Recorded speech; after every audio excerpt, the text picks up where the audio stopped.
Bismillahirrahmanirrahim. Assalamualaikum warahmatullahi wabarakatuh. Sahabat Muslim, kelahiran Nabi Ismail alaihissalam menjadi pertanda sejarah besar dalam ibadah umat Islam, yaitu perintah untuk menunaikan haji dan kurban bagi yang mampu. Nabi Ismail alaihissalam merupakan putra dari Nabi Ibrahim alaihissalam dengan Hajar. Sejak kelahirannya, ada banyak tanda-tanda kenabian yang diberikan oleh Allah Subhanahu wa Ta'ala. Allah berfirman dalam Quran Surat Maryam ayat 54 sebagai berikut. Dan ceritakanlah, hai Muhammad, kepada mereka kisah Ismail yang tersebut di dalam Al-Quran.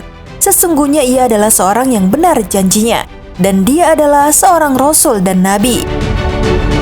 Lantas, bagaimanakah kisah kelahiran Nabi Ismail alaihissalam? Simak terus video ini. Namun sebelum lanjut ke videonya, silahkan tekan tombol subscribe dan tombol lonceng di bawah ini sebagai bentuk dukungan kalian agar channel ini tetap terus menyebarkan informasi seputar Islam. Dan terima kasih untuk yang sudah subscribe.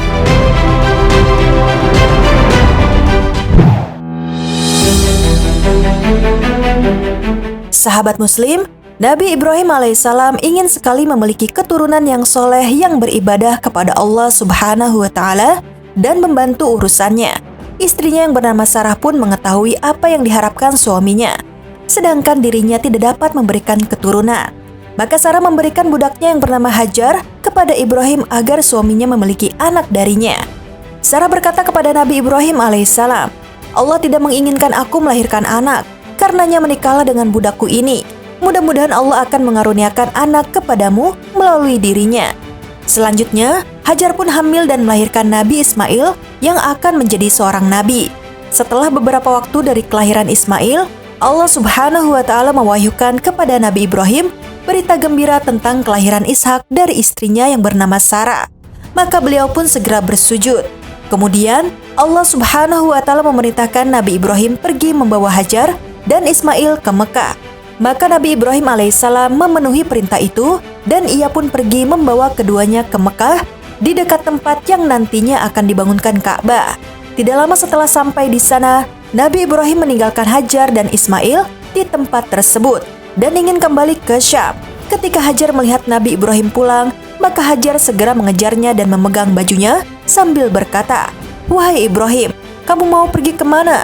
Apakah kamu tega meninggalkan kami di lembah yang tidak ada seorang manusia dan tidak ada sesuatu apapun ini?" Hajar terus saja mengulang-ulang pertanyaannya berkali-kali hingga akhirnya Ibrahim tidak menoleh lagi kepadanya.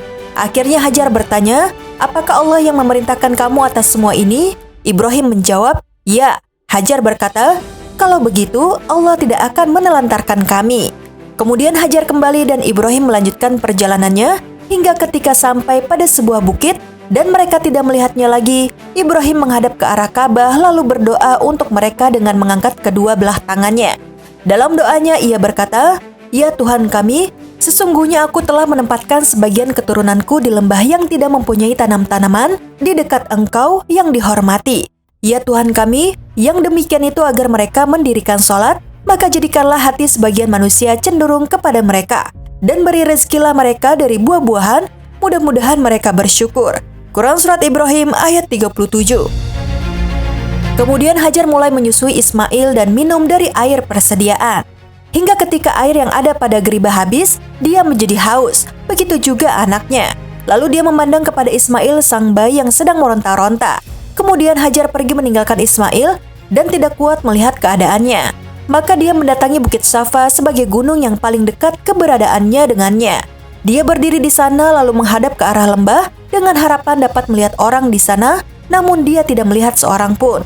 Maka dia turun dari Bukit Safa dan ketika sampai di lembah, dia menyingsingkan ujung pakaiannya lalu berusaha keras layaknya seorang manusia yang berjuang keras. Hingga ketika dia dapat melewati lembah dan sampai di Bukit Marwah, lalu berdiri di sana sambil melihat-lihat apakah ada orang di sana, namun dia tidak melihat ada seorang pun. Dia melakukan hal itu sebanyak 7 kali antara Bukit Safa dan Marwah. Saat dia berada di puncak Marwah, dia mendengar ada suara. Lalu dia berkata dalam hatinya, "Diamlah, yang Hajar maksud adalah dirinya sendiri." Kemudian dia berusaha mendengarkannya, maka dia dapat mendengar suara itu lagi. Maka dia berkata, "Engkau telah memperdengarkan suaramu jika engkau bermaksud memberikan bantuan." Ternyata suara itu adalah suara malaikat Jibril alaihissalam yang berada di dekat Zam-Zam. Lantas Jibril mengais air dengan sayapnya hingga air keluar memancar. Akhirnya Hajar dapat minum air dan menyusui anaknya kembali. Kemudian malaikat Jibril berkata kepadanya, "Janganlah kamu takut ditelantarkan, karena di sini adalah rumah Allah yang akan dibangun oleh anak ini dan ayahnya. Dan sesungguhnya Allah tidak akan menyia-nyiakan hambanya." Hajar terus melalui hidup seperti itu hingga kemudian lewat serombongan orang dari suku Jurhum atau keluarga Jurhum yang datang dari jalur Bukit Kada. Lalu singgah di bagian bawah Mekah, kemudian mereka melihat ada seekor burung sedang terbang berputar-putar. Mereka berkata, "Burung ini pasti berputar karena mengelilingi air, padahal kita mengetahui secara pasti bahwa di lembah ini tidak ada air." Akhirnya mereka mengutus 1 atau 2 orang yang larinya cepat dan ternyata mereka menemukan ada air. Mereka kembali dan mengabarkan keberadaan air, lalu mereka mendatangi air. Saat itu Hajar sedang berada di dekat air. Maka mereka berkata kepada Hajar, "Apakah kamu mengizinkan kami untuk singgah bergabung denganmu di sini?" Ibu Ismail berkata, "Ya, boleh, tapi kalian tidak berhak memiliki air." Mereka berkata, "Baiklah." Ibu Ismail menjadi senang atas peristiwa ini karena ada orang-orang yang tinggal bersamanya. Akhirnya mereka pun tinggal di sana dan mengirim utusan kepada keluarga mereka untuk mengajak mereka tinggal bersama-sama di sana.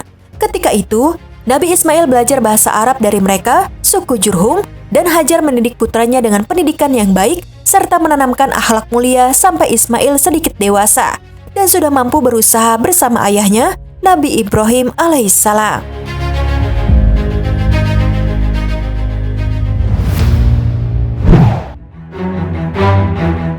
Sahabat Muslim, demikianlah kisah kelahiran Nabi Ismail alaihissalam. Keluarga Nabi Ibrahim alaihissalam layak dijadikan teladan karena ketaatan dan kepatuhannya menjalankan perintah Allah. Semoga kita semua bisa mengambil hikmah dan pelajaran dari kisah ini. Amin ya rabbal alamin. Sekian video kali ini. Wassalamualaikum warahmatullahi wabarakatuh.